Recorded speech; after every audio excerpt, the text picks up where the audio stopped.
My presentation really is to share the African experiences from a labor perspective.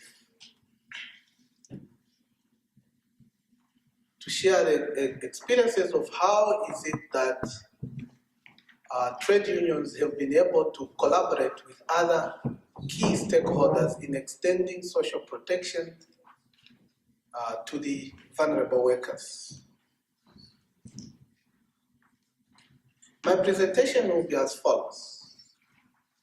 I want to just remind you of the emerging global discourse on social protection. Yes, we've been discussing this, but I think just to remind you of what this discourse is in the context of vulnerable workers. And also, I want to anchor my presentation on what I usually call the labor narrative, because there are several narratives on social protection, and what is it that is the anchor or the thrust of my narrative throughout. I will then dwell on the issue of the conceptual definition of vulnerable stroke precarious work, and I've tried to link those two because that's what literature really deals with. And the nexus of the vulnerable and precarious work and the informal economy in Africa, and then why is it that the trade union needs to collaborate to extend the social protection to the informal economy, and some of those models and how we have implemented those models. I'll give a few cases in Africa where I have worked together with the trade union, and we are keep on working up to now, and then draw a conclusion. Now, you will recall that throughout yesterday and today, you will notice that there are alternative arguments to social protection, the needs-based, issues of linking it to poverty reduction. There is the issue of a risk-based, the question of classical risks or traditional risks that we need to deal with because of market failures. There's the development argument, the human development argument, which comes out, and the right-based approach. And most of the right-based approach, we are currently sharing a project which is, we are currently running a project actually on the right-based approach, which is sponsored by the FES, where we are working closely, the Zambian FES office. And predominantly, the right-based approach largely centers on the normative framework and the legal imperative for practical action to reduce poverty. So, however, what you see is that specifically for labor, our narrative has been to see social protection in the current developmental discourse. What we mean by this, here we are saying, we argue that there has been a contestation that the production system, the global capitalist production system, will always create or manifest social costs. It was also a prime source of social injustice. And then this has been historical and structural, and it reproduces social and human casualties. And we feel that this in itself manifests into what we normally call decent work deficits, where there is lack of social protection, no rights for workers, where you find that there is undermined social dialogue. That is our conception. But if you look over the years, in terms of looking at how we can extend social protection to the vulnerable workers, nothing much seems to have changed, although we've tried to strive as much. If you look from the 1970s, there was still a neglect of looking at informal workers. In fact, if you move through structural adjustment programs in the 1980s, moving through 1996, when we were talking about the issue of the World Food Summit, And we've moved on to the 2000s where there was an ILO pushback, where we started talking about the question of the social protection floor. We have gone through a global economic crisis, and we continue to go through that crisis. And there are clear failures also of the development paradigm that we have put in Africa. Clearly, very little seems to have changed in terms of how is it that we are able to extend the coverage, because the discourse largely has been primarily looking at the formal sector and of course some non-working like the old age and so on. But vulnerable workers, especially in the informal workers, the coverage to that has remained precarious, if I want to use that word. So what is this conceptual thinking about a vulnerable work? A vulnerable work. What do we mean? Now, there isn't consensus completely if you look into literature and practice in terms of what is it that we mean by vulnerability. So you hear terms like vulnerable workers, vulnerable work, precarious, often used interchangeably. And many scholars will argue that there's nothing wrong with this. Because in fact, in most of the cases, vulnerability is measured or is described by linking it to the type of work or precarious work that people are engaged in.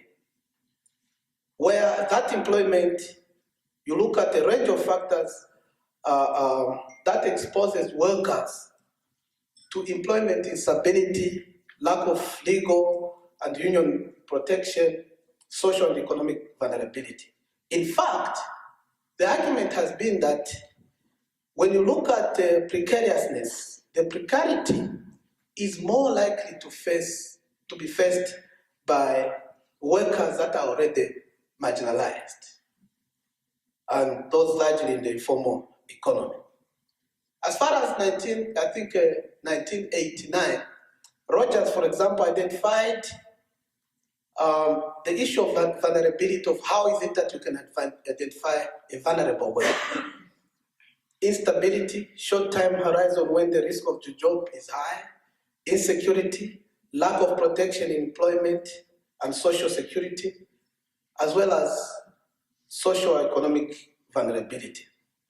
And so you see over in literature the linkage of this concept to alternative but related concept and use this interchangeably. You look at literature largely in Asia, Africa, and the EU to like the way they use precariousness. Sometimes they could use informal employment in Africa, Asia. In the US, for example, you hear a word like contingent employment and atypical work or non-standard employment as in EU and in Canada. But whatever it is, the thinking here is this, that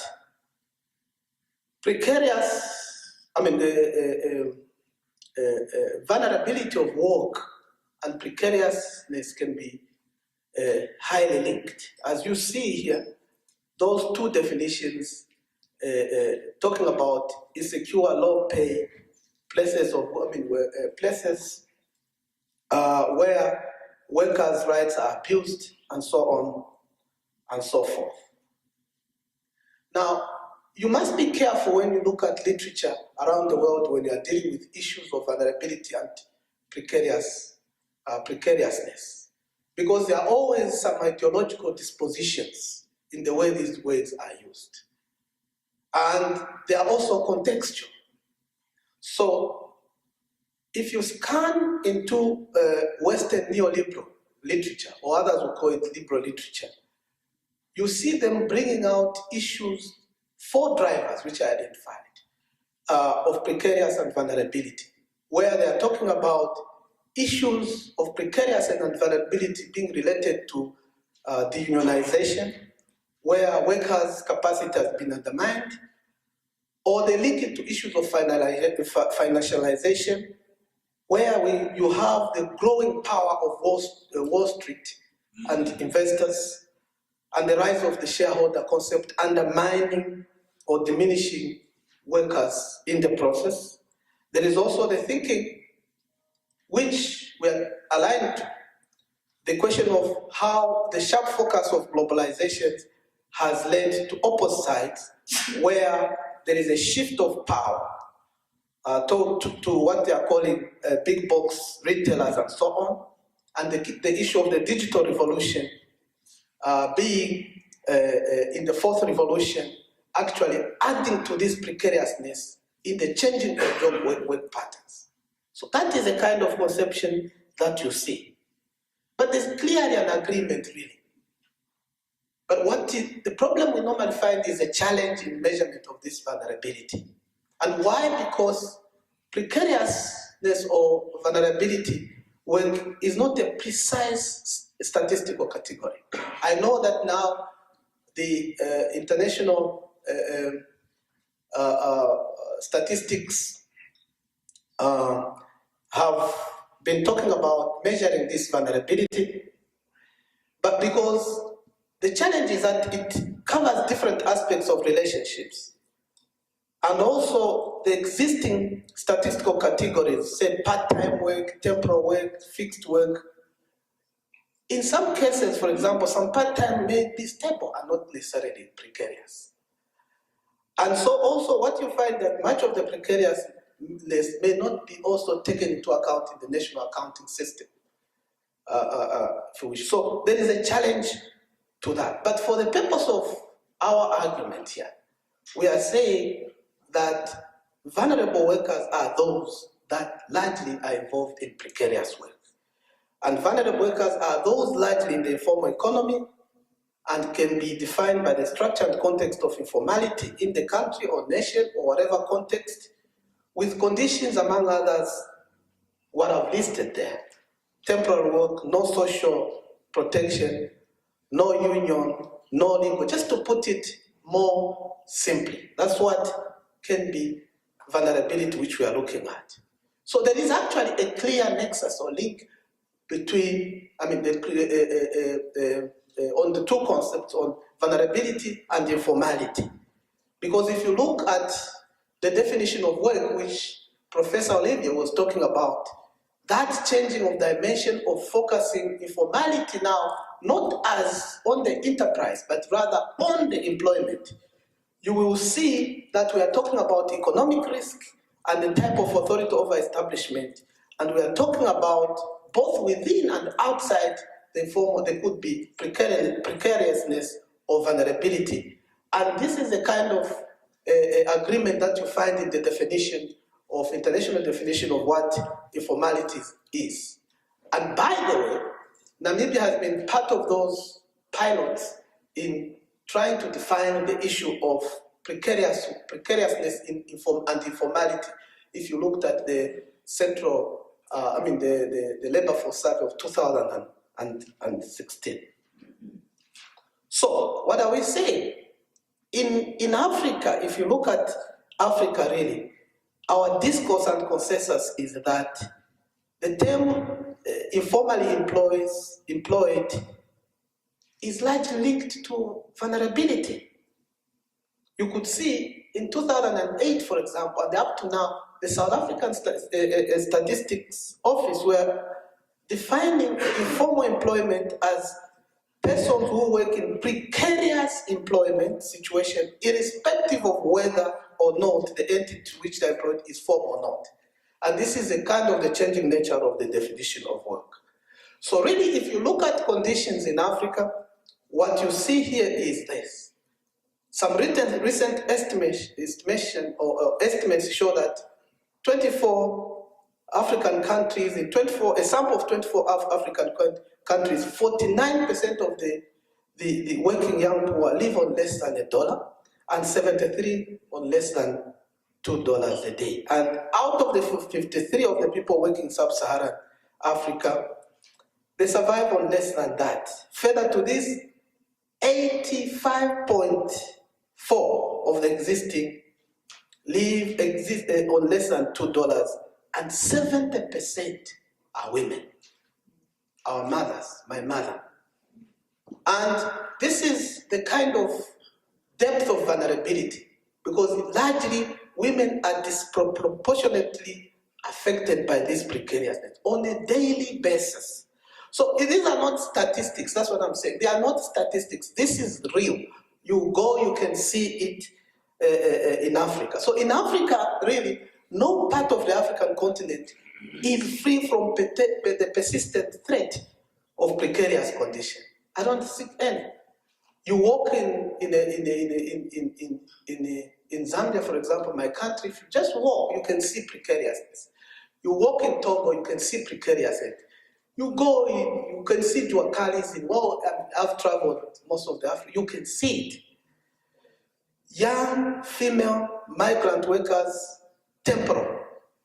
In fact, service sectors, such that hotel and industries, education, there's a lot of outsourcing in health and so on. One of our major studies, which we did as African Labor Research Network, which I led together with Ms. Mote there, on the question of precariousness in the health sector, is endemic. And we took, I think, Zimbabwe, South Africa, as key cases. So the informal economy actually in Africa is precarious, because 70 to 80% of these people comprise street vendors, hawkers, casual workers, domestic workers, contractual workers, with no rural agricultural workers. I think the LFS labor force survey in Namibia has shown the most vulnerable are those on subsistence agriculture and those on account workers are the most vulnerable, if you wish. So really, why am I talking about collaboration of the labor, trade unions, and other units to be able, other collaborative partners, and we're doing this practically to see why is it? Because the production system, the capitalist production system, I talked about structural, and from the structural adjustment, has destroyed even the role of the state in most of these countries. Clearly, privatization has taken root, and loss of jobs, and so on and so forth. The industrial base low, and workers now face one of the most onslaughts of capitalism. And they need to organize. Workers need to survive. And also in the context that I've shown that the concept of the work is no longer a formal job as we used to think a long time ago. So it is clear that for us as trade unions, work is work. A worker, whether they're wearing a necktie or no necktie like myself, they are workers. Because there are people, there is precarious work even in the formal sector. So we also think that what you call the informal sector brings a lot of economic benefit. That there is greater productivity actually in the informal sector than you may think. So, for example, we have cost savings through sharing of services, transport, and so on and so forth.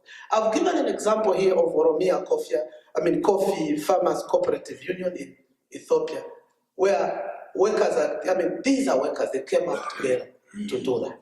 So there is a benefit. Those are workers, so we need to extend and organize as trade unions. And there is also a social benefit to it, that although they are excluded from social protection, these workers have already some solidarity traditional groups, which Professor Olivier was referring to. Mutual health benefits, community-based. So they are already organized, if you wish, in most of the cases. So we need to be able to collaborate with that. And that there is also a societal benefit where, yes, they may lack rights, they may have no representation of a voice, but some of them need to form membership-based organizations, or have already formed this. And what we need is to enhance that using some of the trade union capabilities, because they already have capabilities. You work with them, not for them. So that is the collaborativeness which we are talking about. And so in the trade union movement, where we realized this a long time ago, and these are the experiences I'm going to share now here, that we need to reinforce trade union strategies in organizing the informal sector. And models exist. And some of the models, if you look at here, you will see that you can use different kind of models. You can actually engage in what we are calling intense union involvement, where some individual informal economy workers or work groups, you can recruit this into existing trade unions. Malawi is one example of that. Okay? And Ghana, we have done that there. Okay? The Zambian case is different. I think Comrade, it's closer to that, but it's more collaborative. Comrade Kashiwa will just talk about that. Or you can promote an informal economic trade or establish alliances. That's one. Where, for example, like the Zambian case, he sits on the executive core and he leads it. Kilia is closer to that. There are also where marginal trade union involvement, where already they are organized and you can promote the freedom of association. Because legally, within the legal framework, trade unions have the recognition to be able to do this. So where they have not recognized them, you may wish to help them that, initiating support also to this. And at times, you don't need any trade union involvement per se. They are all self-organized and they may move into unions. So there are different kind of models. And I've tried to explain this here. I've put them there so that when I share the slides, you may be able to see this. Organizing special groups, categories, and building alliances. This is what I've talked about. Involvement of trade union with a conducive legal and policy regulatory framework, giving them organizational support, and so on and so forth. So you may ask, you academics, you like talking too much. Where have you done it? You may ask, you talk too much theory. Where have you done this? No, I'm not that kind of academic. I'm an organic scholar. I work with my hands with people. That's why I'm here. And in 2015, we did carry out a comprehensive study under what we call the African Labor Research Network. For the purposes of those people who do not know this, we started this network in 2001 to build reason to back evidence-based research for trade unions. Because the kind of terrain and contestation which is brought to the fore on the world platform is that you got to build your reason with evidence.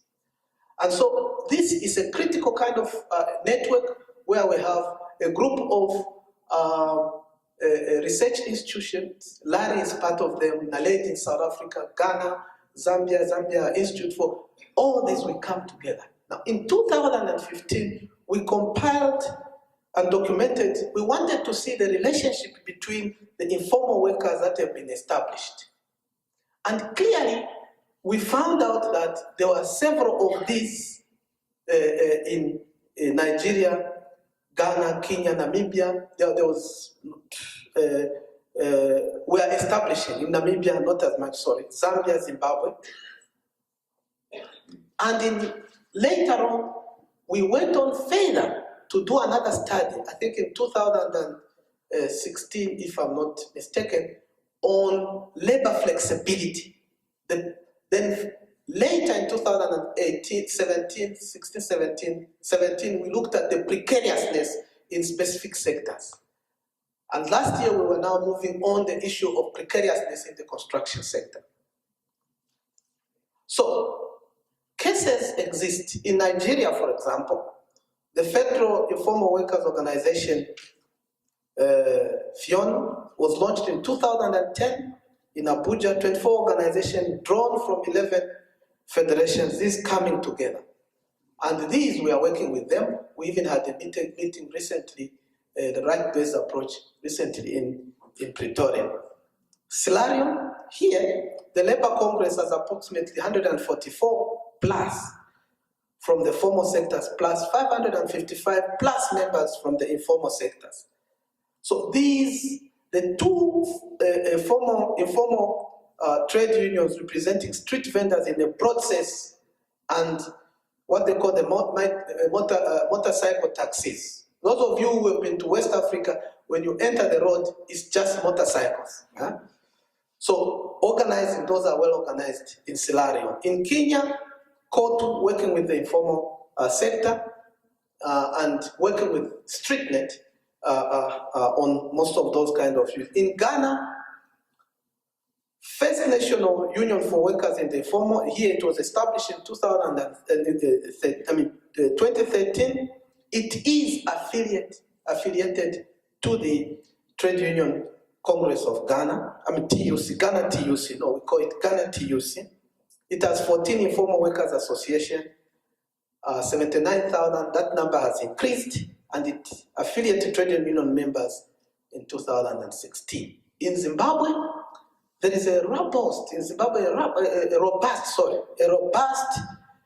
kind of chamber, what we call the Zimbabwe Chambers of Information Associations, with about 150 members. These work together, and they operate as a third force, and they work together very closely with the Zimbabwe Congress of Trade Union. In Malawi, we have a union here initiated in 2000. This one deals with several occupations of workers in the informal economy, home-based workers, street vendor, waste pickers, construction workers, domestic workers, small-scale tea farmers. This also is an affiliate of the Malawi Congress of Trade Unions. In addition, if you go to Benin, we have, you can see those examples. In Mozambique, for example, in Tanzania, working with TWICO, for example, our research has shown that, and we have a lot of case studies on that. Uganda is also working, and Zambia, I think Mr. Kashiwa can vouch for us, and I think we have Tanzania here. Maybe they'll have that. These have been accepted as formal members within this. So, clearly, in conclusion, what you see is that informal economy workers face a lot of problems, but they may sometimes pursue some goals which may be different from the formal sector. But we might find a way to be able to collaborate with them. So they may not bargain with an employer like the kind of trade unionism that we do in the formal sector, but they bargain with a variety of national authorities. You ask Mr. Kashiwa, he will tell you how is it that he has worked. And sometimes even authorities arresting him. So we need to adapt, because trade unions are membership-based organizations. They need to adapt, and we are adapting, and we have to open up. There should be no fear of loss of identity, and we should be engaged in collective bargaining, both formal and informal, and work with these people. And sometimes in my work we have faced, but that does not mean that we should strictly, as trade unions, for example, be on our rule of saying you need subscription for them to come. Some organizations have relaxed this because there is something else that they can bring to the table. So I just want to end and say that the question of precariousness or vulnerability is real. It is prevalent, you can see it. The question of the dwindling power of trade unions is known because of the capitalist onslaught, and the changing strategies of linking up together is the most viable to defeat capitalism. I thank you all. Good morning, everybody. Excuse my voice. I thank God for having us here safely, and I thank the organizers for inviting. Social Security Regulatory Authority is the authority enacted by Act number 8 of 2008. Their core functions are to safeguard interests of members. So when we talk about the informal sector, we consider them as members who need to be protected. So we register scheme, we issue guidelines, and then we supervise the implementation or compliance of those guidelines. But we also advise the minister responsible for social security on all policy matters. And in case of Tanzania, the minister responsible for social security is the Minister of State under the Prime Minister's office. So we monitor the performance, also we initiate reforms, and we also implement reforms. We basically deal with extension of social security, and we also do public awareness. We have a number of powers that we conduct actuarial evaluations according to Section 25. Before establishing any benefit, we have to conduct actuarial evaluation, but we also take disciplinary measures, including penalties against managers of schemes or custodians who have not complied. And we conduct inspection with or without prior notice. And also we set contribution rate after doing actual evaluation, and it also involves stakeholders. The social security system in Tanzania, I think Luis touched about it in the morning, that we follow ILO framework, that tier 1, which is social assistance schemes, and we have tier 2, which are mandatory social security schemes, and tier 3 are supplementary schemes. In terms of pension schemes, we used to have 5 pension schemes, but according to Act number 2 of 2018, these have been merged into 2. So we have a National Social Security Fund for private and informal sector, and then we have PSSF, which is Public Social Security Fund for the public sector. But all these pension funds had a voluntary window.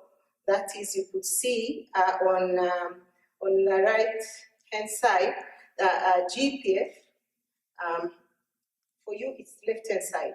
For me, it's right-hand side. On your left, you see GPF had a voluntary saving retirement scheme. This was a supplementary scheme, and I'll talk much about that. And Parastatal Pensions Fund had a deposit administration scheme, and PSPF had a pension savings scheme, and LAPF, which is Local Authority Pension Fund, as DC, which is defined contribution schemes. And NSSF had a number of schemes, had a Wakulima scheme, this for agri sector, had a Wavuvi scheme for fishing, and had mining scheme, which is called Madini. But we also oversee community health funds, I'll talk about them, and we have health insurance fund, and we have workers' compensation. These are under the mandatory.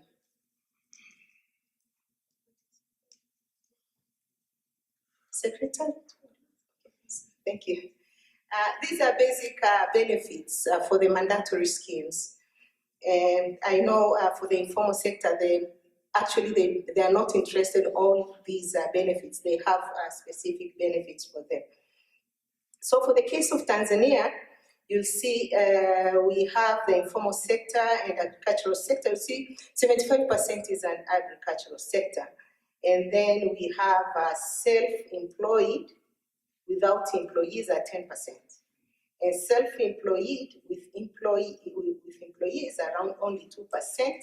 We have unpaid family helper in the Greek, around 9%. And we have 4% unpaid family helper in non-Greek sector. This is the definition of the informal sector. I won't want to take much time in that because we discussed so much yesterday. And also the employment in the informal sector as well. That we also, I won't want to take much time in that. And this slide is also under the definition as well. But I want to talk about barriers. There are a lot of barriers. We talked about them yesterday. Some of the cases that people engaging in the informal sector are poor. That is the myth about the informal sector. Then that is the barrier. And at times themselves they think they're very poor. And the sector is unorganized and unstructured. So that is another barrier, that often mechanism networks of financial services, training, market, and welfare. These largely rely on traditional kinship, neighborhood, occupational family ties, and have proven to be effective and durable. So it's not true that they are unorganized or unstructured. We refer to the presentation made by Professor. So it's also another myth is that informal activities are illegal. So you see that, the case that regulations do not apply to an affordable cost, and the compliance with existing regulation will impose activities and put at stake their ultimate survival. So once you say maybe you want to clean the city, look at these people here, this they don't look so nice. So it's the case that we discussed yesterday. And then another barrier of the informal sector, lack of enabling legislation. It's only in Tanzania this year, we had that Act number 2 of 2018 has recognized the informal sector and has placed the mandatory role under the National Social Security Fund. Inability to enforce legislation as well, and existing framework are quite unfriendly, especially for the mandatory schemes that you have to require to contribute regularly. For the case of Tanzania, you have to contribute on a monthly basis, and then you have long vested period. In Tanzania, in order to qualify for pension, you have to contribute for 15 years, and there are penalties for non-contribution or delayed contributions, and lack of attractive products. Lack of awareness of benefits is also the barrier to the informal sector, and lack of access to information and services. The case of Tanzania, out of 22 million, 4.3 are estimated to be employed in the informal sector, and 13.3 million in the agriculture sector. It's like the pie which I've already shared. And this is also, I think yesterday the presentation, they indicated that in the Social Security Regulatory Act, there is a specific section on informal sector. Section 30 has been revised. Excuse me. And Section 25 as well, and Section 54. All these allow to incorporate informal sector. Excuse me. Efforts towards informal sector, you could see that we have legislation, and we have supplementary schemes under the mandatory schemes. The success story is the voluntary savings retirement scheme. Excuse me. Please forgive my voice. This voluntary saving retirement scheme is a product which is an innovation which has been done to capture the informal sector. So you could see here the products and services were developed to meet the requirements of the informal sector. So there is flexibility.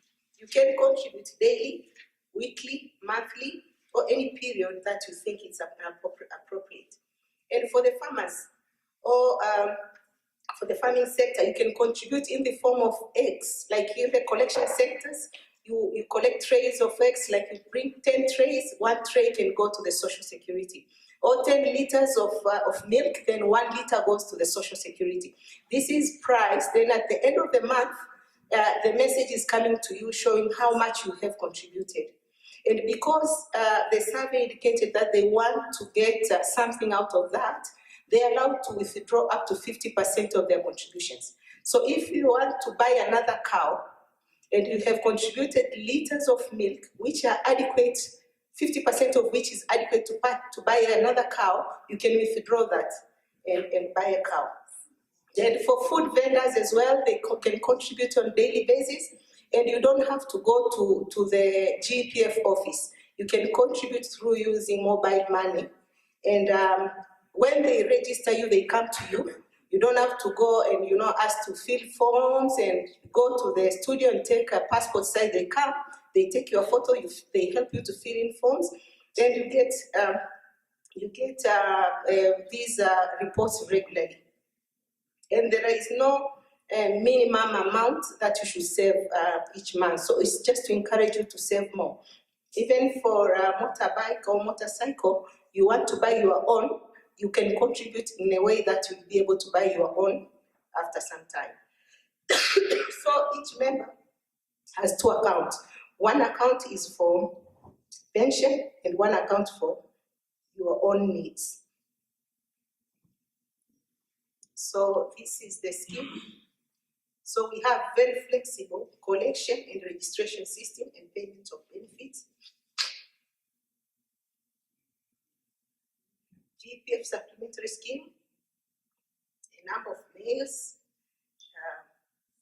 females, males are 55%. You could see fishing, mining, employed and trading, mostly trading. They find it very flexible for them.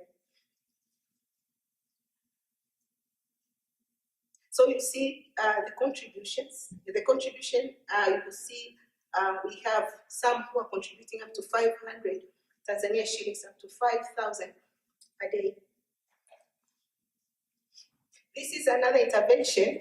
I think Louis talked about it in the morning, the community health funds.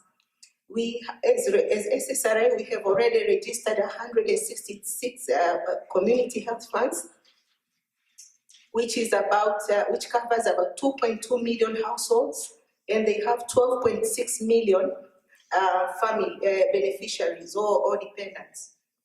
And with it's a matching fund, you contribute you contribute 5,000, and the government tops up 5,000. And in some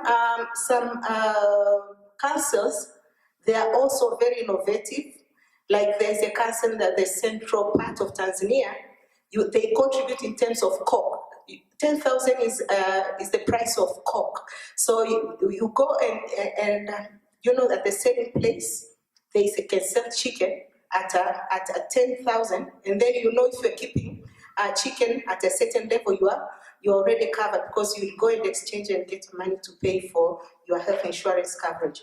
So this health insurance coverage for us, we think it's a proper place where we can utilize and use and develop a window for social security. And Tanzania now is towards universal health coverage. So we think through this we'll be able to develop. I'm the General Secretary of the Alliance for Zambia Informal Economy Association. It's a federation of 18 associations and unions with a total membership currently of 26,602 individuals. We are an affiliate of the Zambia Congress of Trade Unions, associate membership, but we also sit in all the structure bodies. I sit in the executive committee, I sit in the executive council, and just recently I was voted chairman of the electoral commission of the Zambia Congress of Trade Unions, because they are going to Congress. We are also an affiliate member of StreetNet International, and I sit on the international board of StreetNet. We are also a member of WIGO as an association. We are also a member of the Civil Society for Poverty Reduction in Zambia as an organization. These are the activities, some of the activities that we do as an association. I think you can see, and also these are some of the constituencies and our members: bus drivers, marketeers, farmers in the construction sector, street vendors, and the like. I've already mentioned that we are a federation. We are 16 years now old. We are in 12 districts of the 6 provinces in Zambia.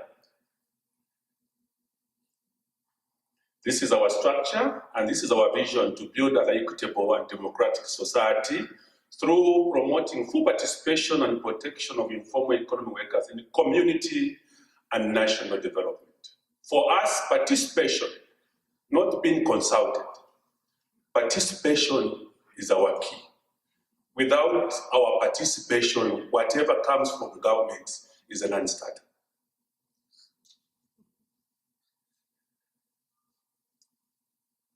Our objectives highlighted in yellow, I think, are connected to the social protection.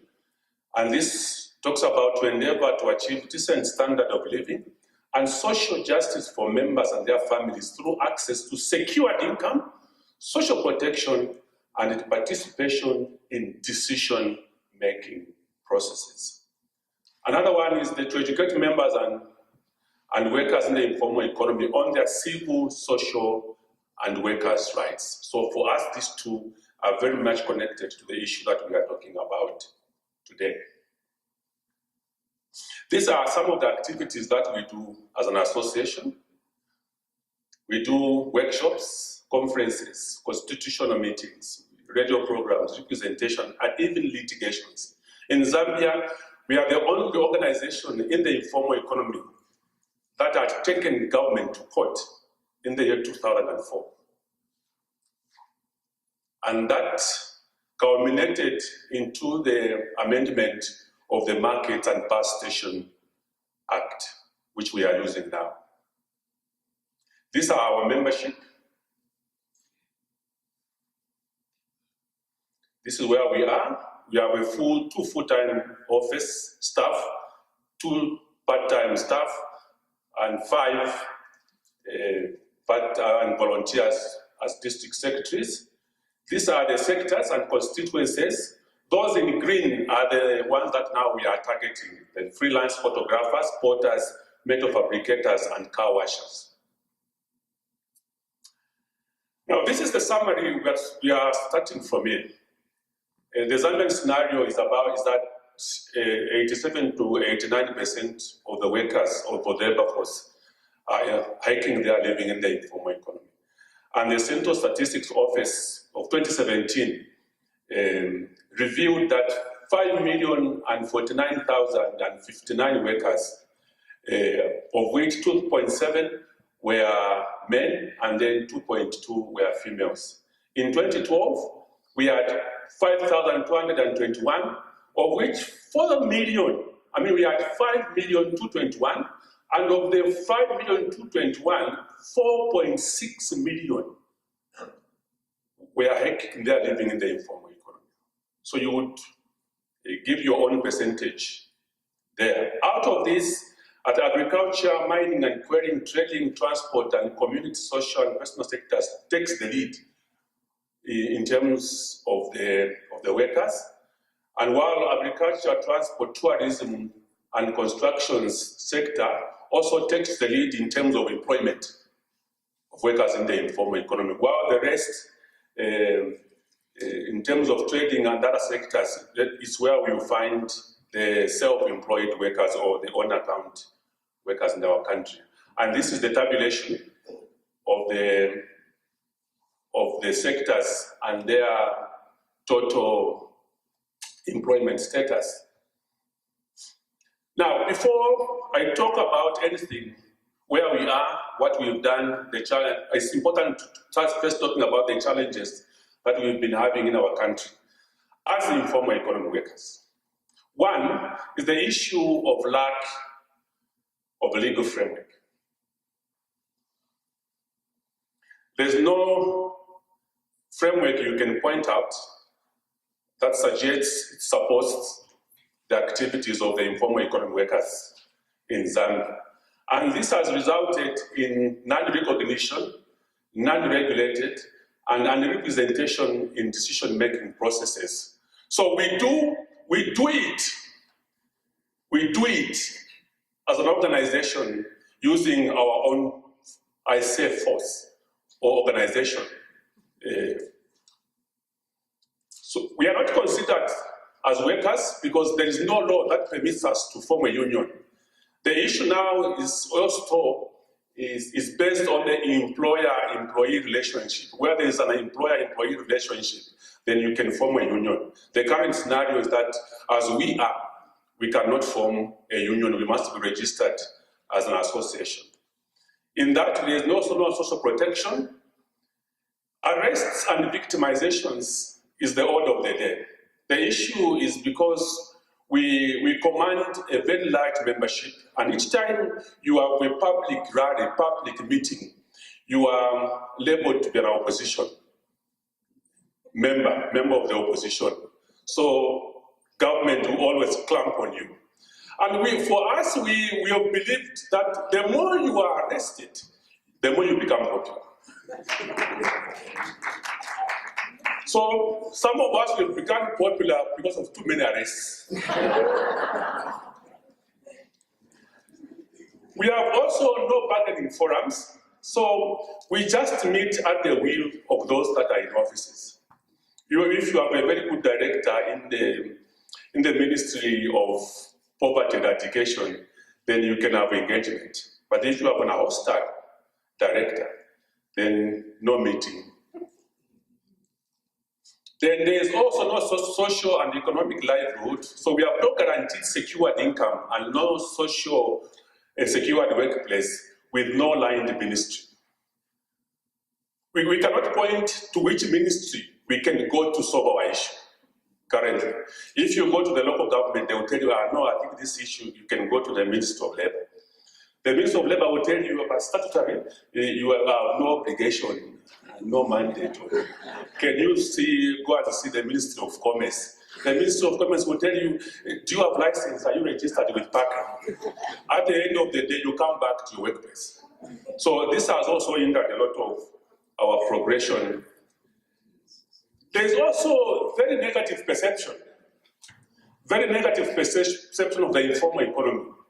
We are deemed to be a nuisance, and that this economy will pass. It is a transit economy to pass one day, and that we are those that are bringing dysentery, cholera in the cities. We are the generators of diseases. The poor urbaning, poor planning, also by the local authorities, has also contributed to our challenges because there are no spaces left for us for trading in the cities. It's very surprising because we talk to directors, ministers, members of parliament who have traveled all over the country. And if you go to the Europe where it is developed, you find places of street vendors and other workers left for them to trade at specific days. You come to Africa, Namibia, Zambia, and they tell you no space for you. People. Very surprising. So we've believed that if we have to go forward, you need to take the bull by its horn. And we are taking the bull by its horn. The problem maybe with the trade unions, as I mentioned yesterday, is that they fear organizing protests because they protect their jobs. They might be fired. For us in the informal economy, we work for ourselves. So it's a do or die basis. If I cannot fight for myself and my children, nobody will do for me. The another thing is that there is lack of information and data on the contribution that we do to the economy. If you go in Namibia and want to know how much circulates in the informal economy, you realize billions circulates. And you would appreciate the contribution we make to the Namibian GDP. So if we had this information, I think maybe government would have started to do something that would have enhanced and improved the welfare of informal economic workers. There is also lack of skills and financial support. I've not heard any government that has said we have money that we are giving for informal economy workers. But they are busy getting money from an unrecognized person. Daylight robbery. If you cannot recognize me, why getting the levy from me? So we need these skills. We need also financial support for us to grow and make a minimum contribution to the government treasury. And also inwardly, we have a problem of ourselves of understanding and analyzing policies and laws of the country for us to make a meaningful contribution to government's processes and laws. Arrests. This is just September when I was arrested and detained for 3 nights. And when I came back, there was a presidential motorcade escorting me from the police to my home. So what we are saying is that, as I mentioned, because we are not regulated, we use the 3R. We are not regulated, we are not recognized, we are not represented. We work in an environment of the 3 Ds. Because of the absence of the 3R, regulations, regulated, and representation, we work in an environment of the 3 Ds.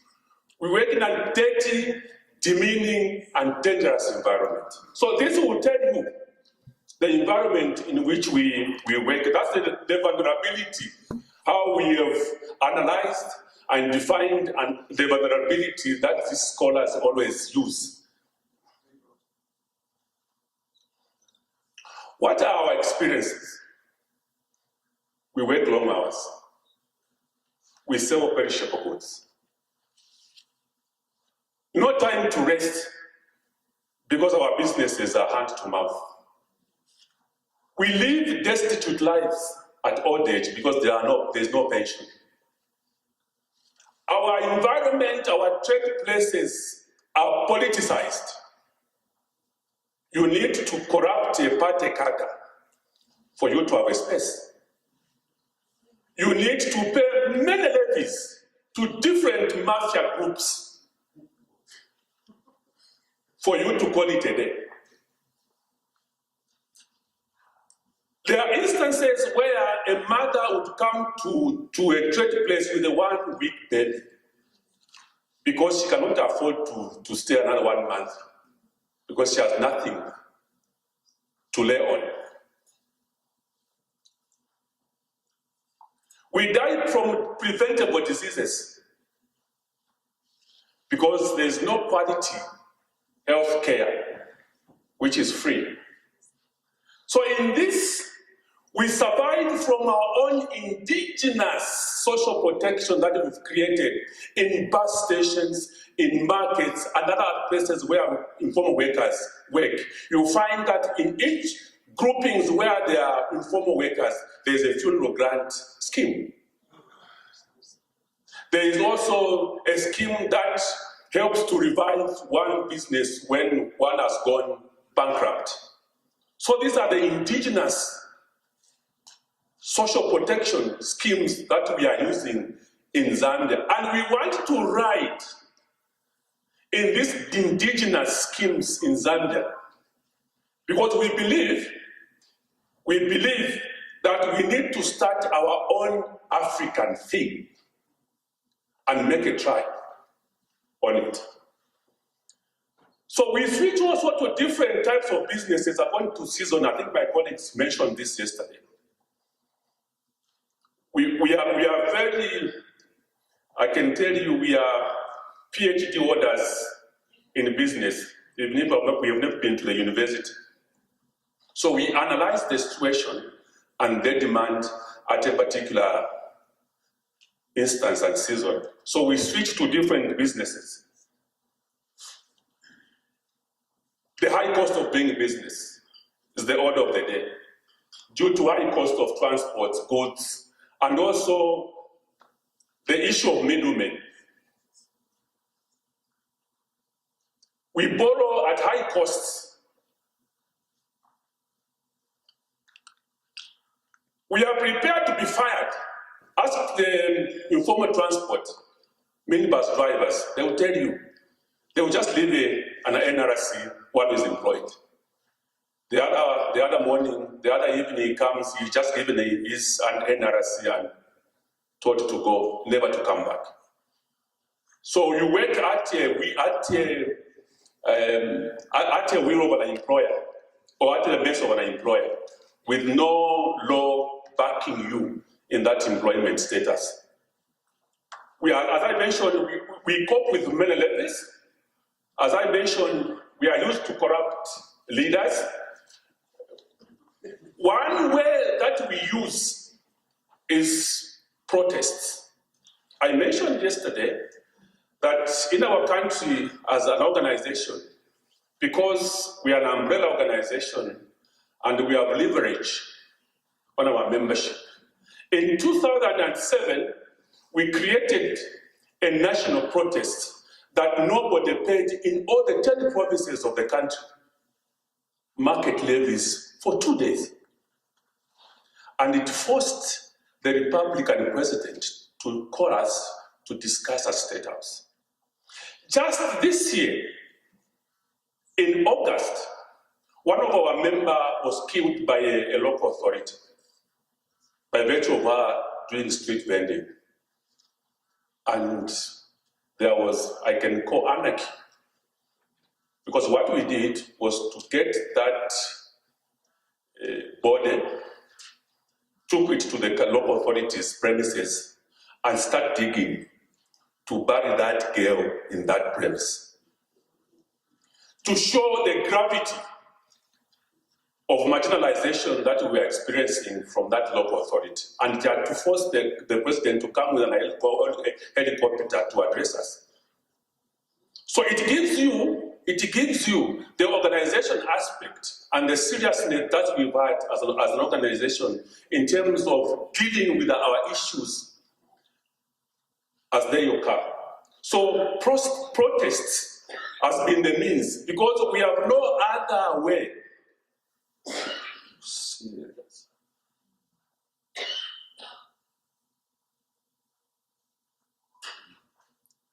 Was I here? Okay. So another experience that we use our family members in dealing with our businesses, because we cannot afford to pay them. Our demands. As I mentioned, we have been demanding to put in place a legal framework that contains the 3R: recognition, regulations, and representation, to move away from the 3Ds, from the demeaning, dangerous, and dirty environment. We've been also demanding for the extension of social protection. We've also been demanding to have the Ministry of Labor as a lined ministry. We've also been demanding that informal economic workers allowed to form unions, and also establishment of formalized negotiation skills. And this has been the outcomes.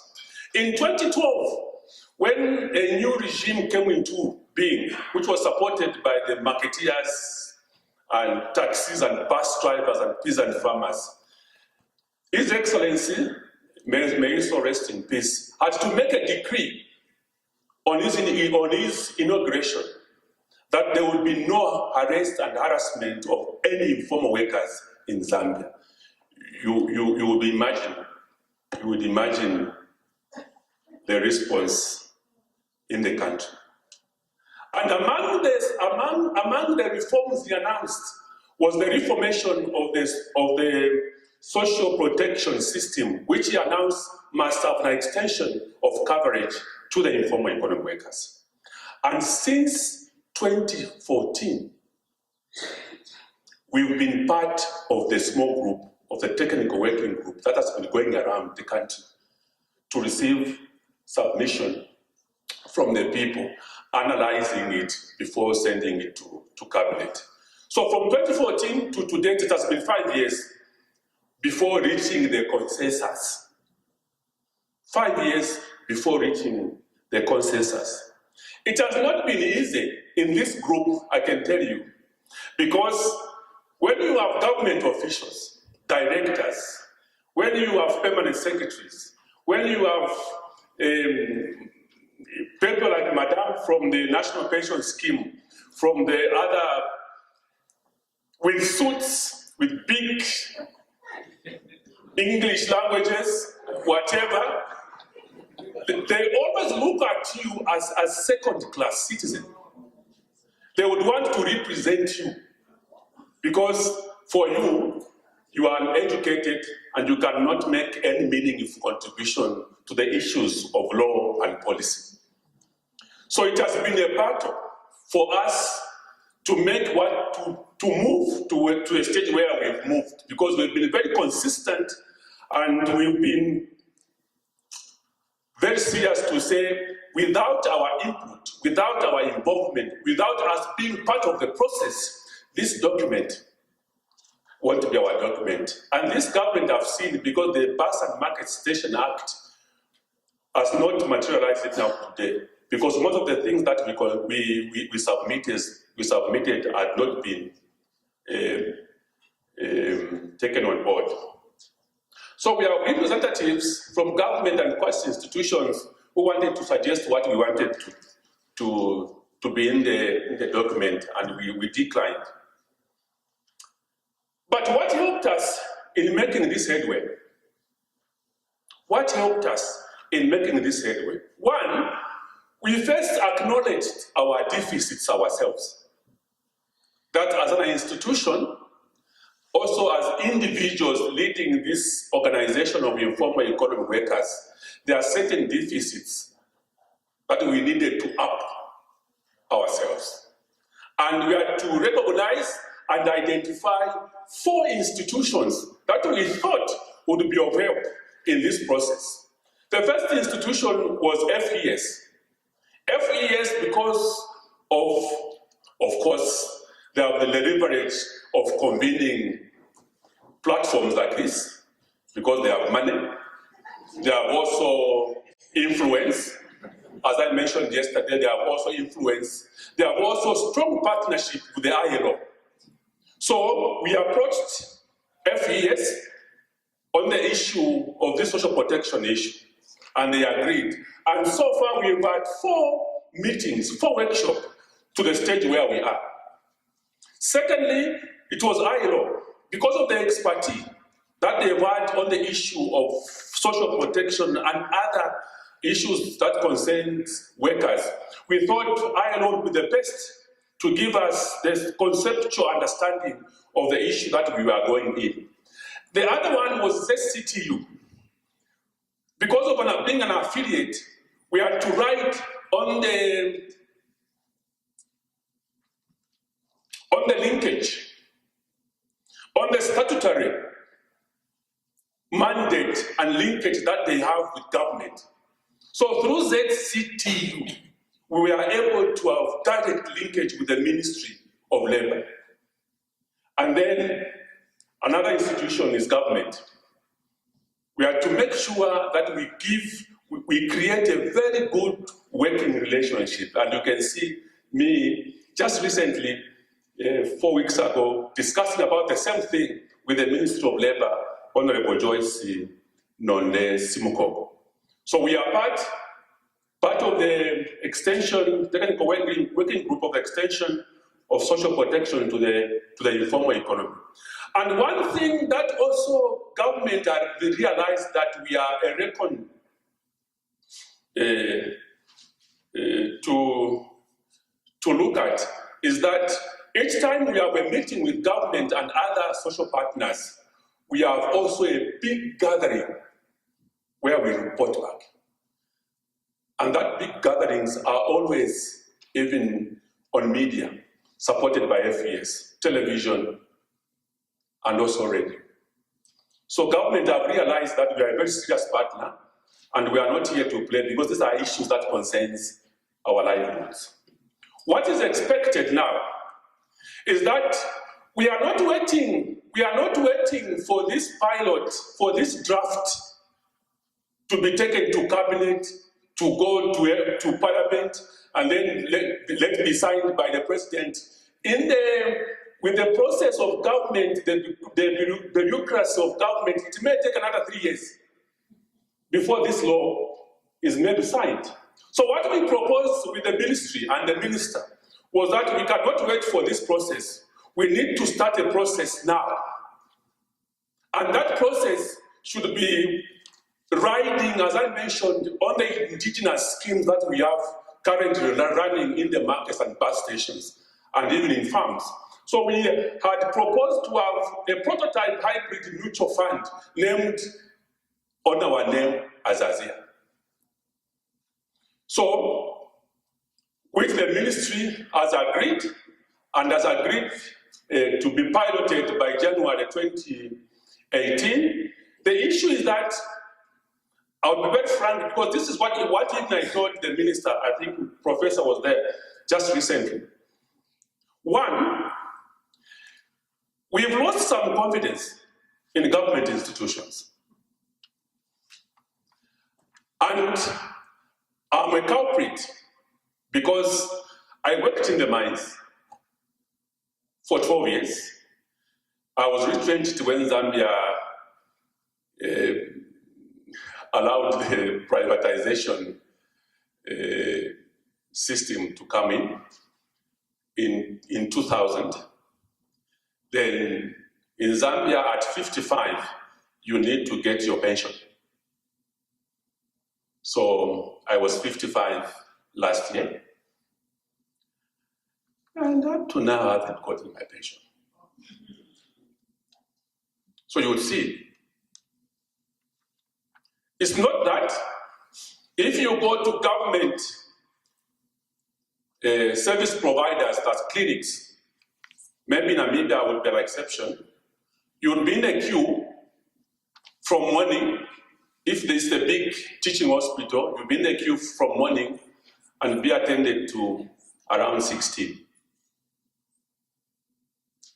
There are instances where local councils who get money from us do not provide services. So this has made the confidence and trust that we've had with government eroding. So when we were discussing about this mutual fund, we said, this mutual fund must be supervised by ourselves because it's our money.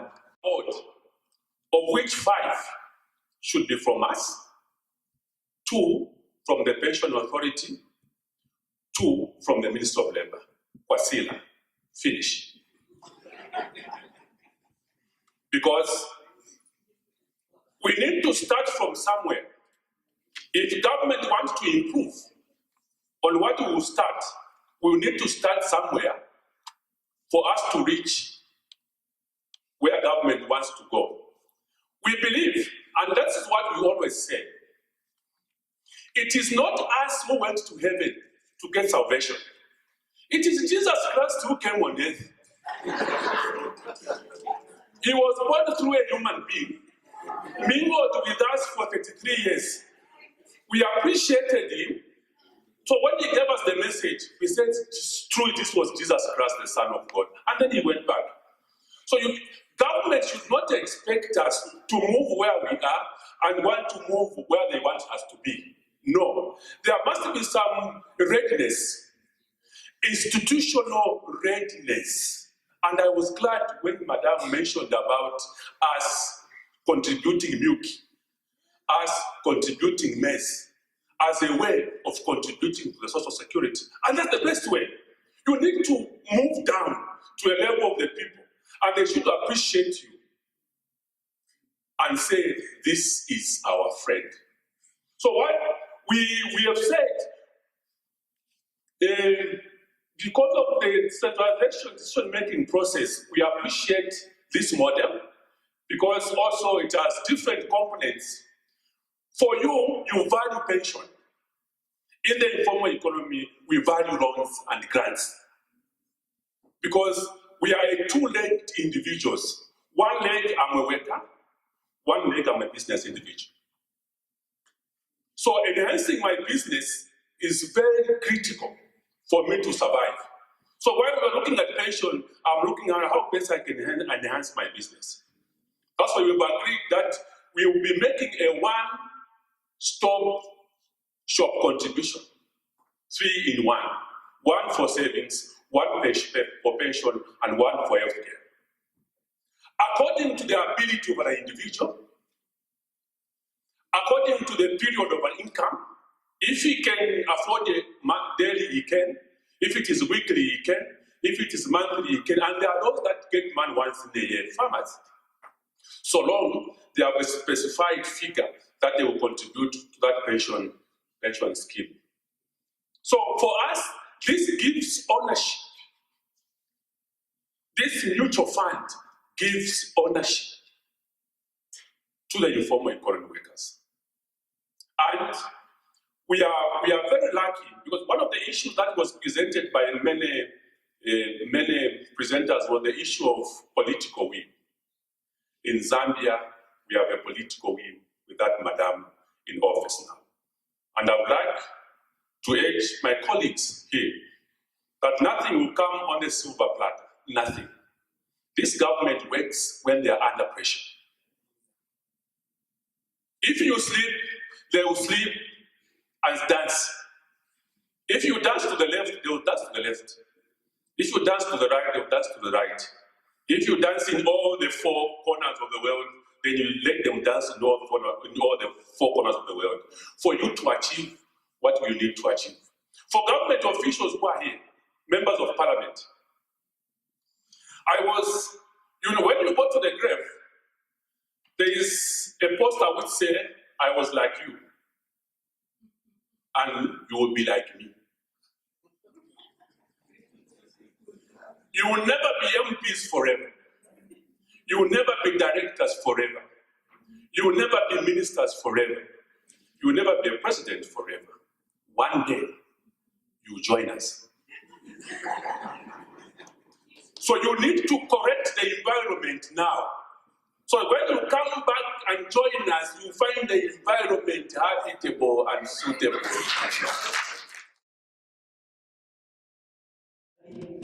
I had some comments to make since yesterday, but I think this panel in particular provoked me to make them.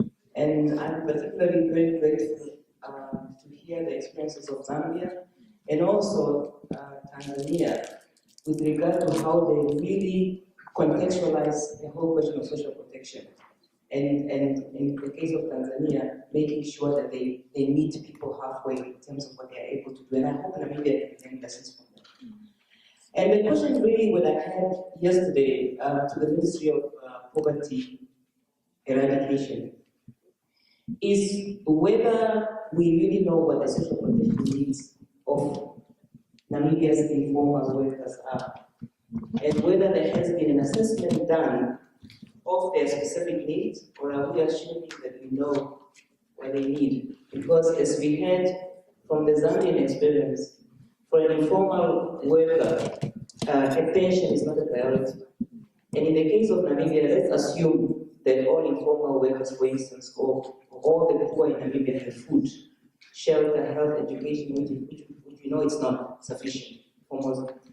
So the priority for them is really safe, affordable operating space, working equipment, etc.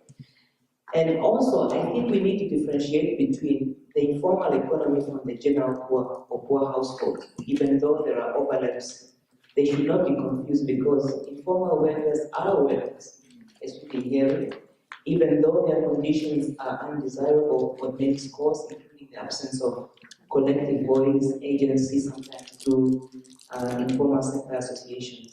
But not all people in the informal sector are poor, nor all the poor people work in the informal economy.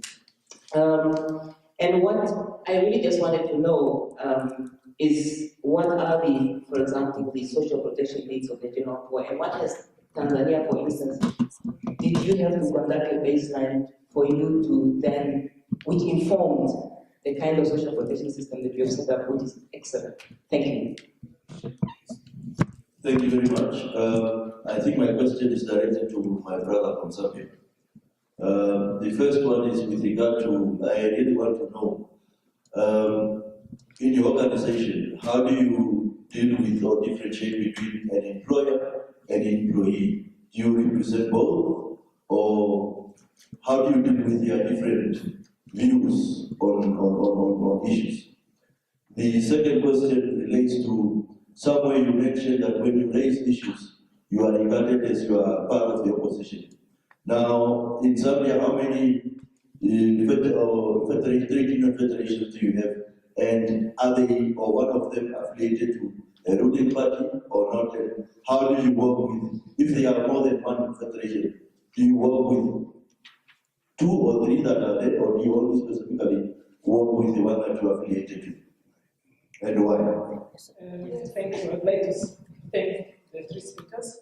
Those were very, very inspirational papers. Very well also delivered. Thank you very much for that. I just have one question when I listen to all the 3 speakers. In Africa, we know we have this rural and urban divide. And I heard a lot of good things targeting urban areas. We talk about markets, we talk about people who are operating in the urban setting. And that's in connection to urbanization. But I'm thinking about how many people are out there in the rural areas, which is mostly the farmers, the subsistence farmers, who actually sometimes are the ones who provide the basics for the market in the urban areas.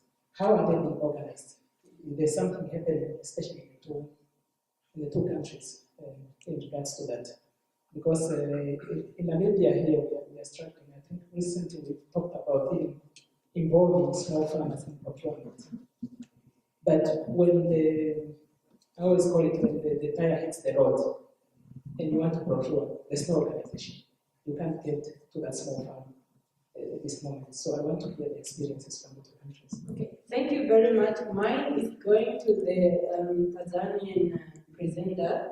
I just want to ask her, she indicated or she gave some data on informal sector. So I want to ask what type of research or studies have been done in Tanzania that have informed those data, because I realize that we, in Namibia, we really don't have in-depth data in terms of poverty, in terms of informal economy. So if maybe we can get in-depth studies, they will really help us in decision making.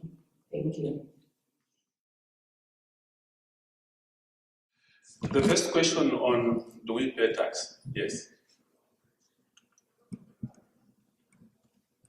The levies that people pay, everywhere you go, all informal economies pay one type of a tax to government.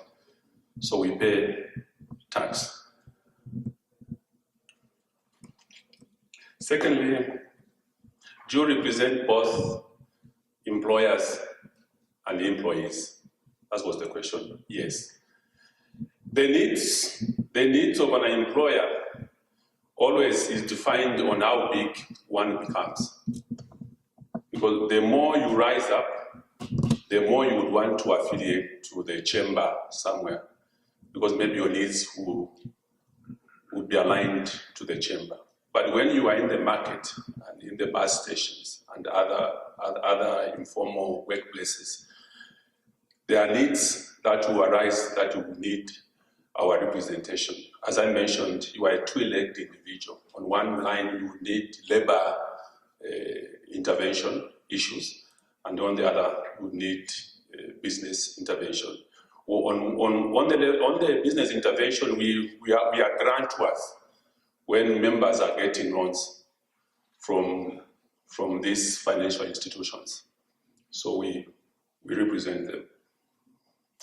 In terms of us being labeled as an opposition, how many federations do we have in Zambia? We have 3. Do they belong or align to any political, the ruling party? I don't know about that.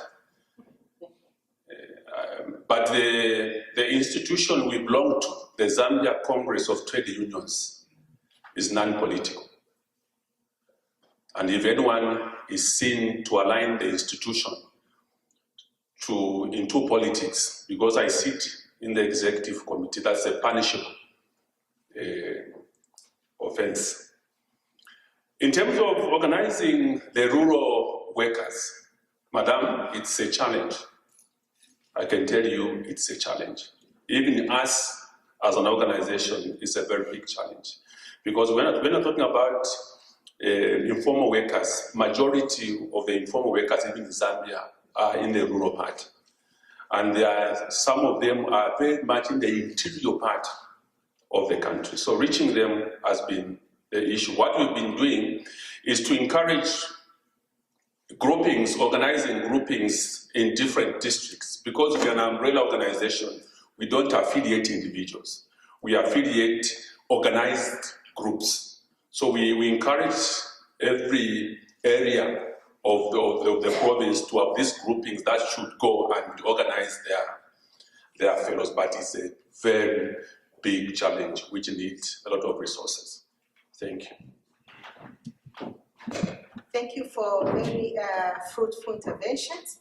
The first question on about tax. In Tanzania, they conduct in-house survey. Also, SSRI will do a number of surveys, and that's when we come up with these products.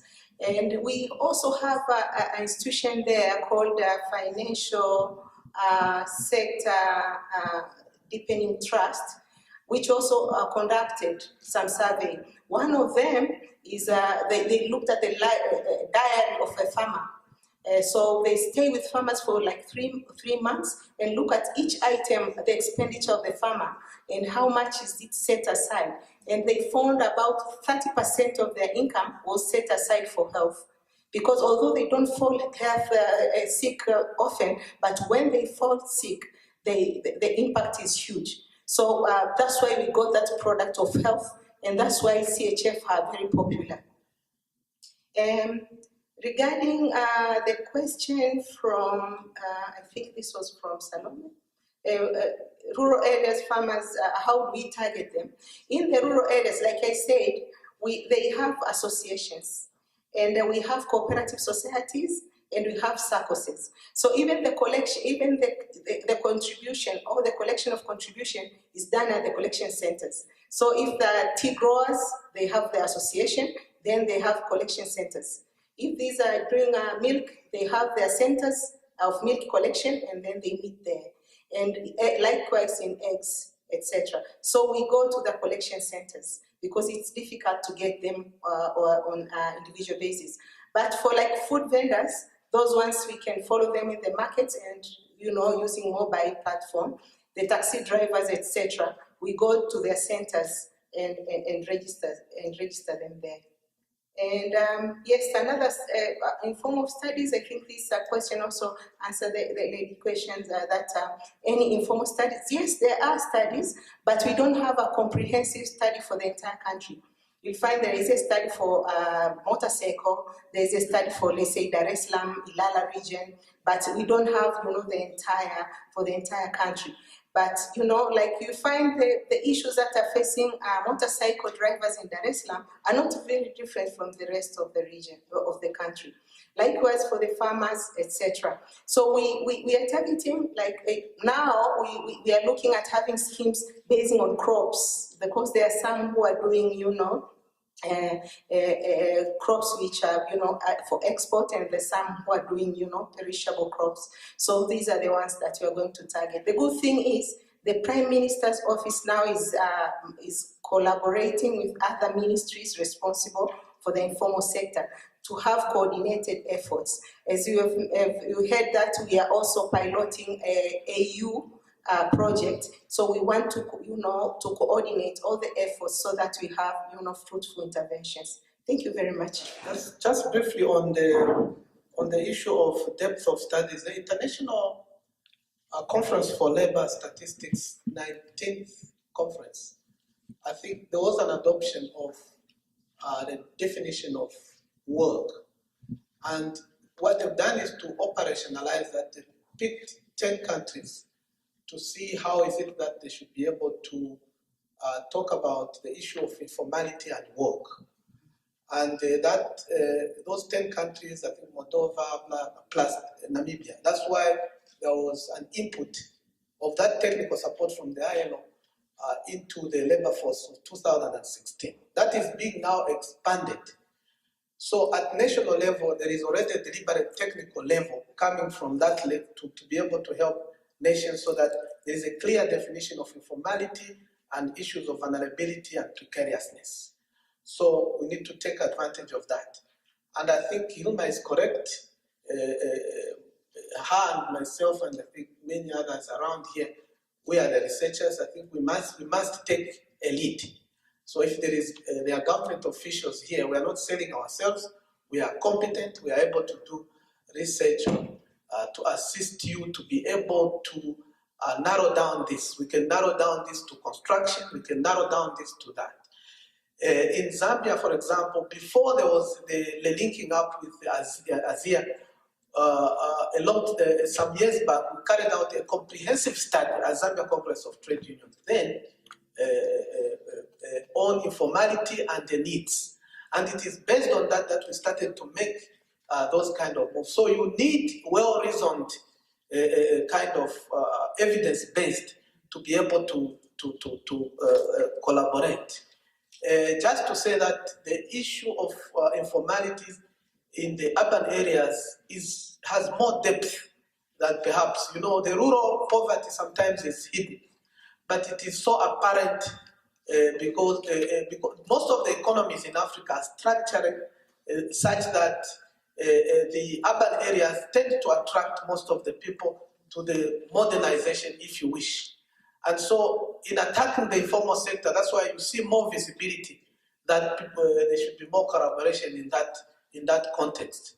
However, like in Namibia, for example, research has shown that the vulnerability is more of subsistent one. And also it's difficult to deal with some of those farms because some of the informality there is sometimes more seasonal. They come in and out of poverty, and you need a well-targeted approach to be able to do that. So I thought I should add that. Thank you.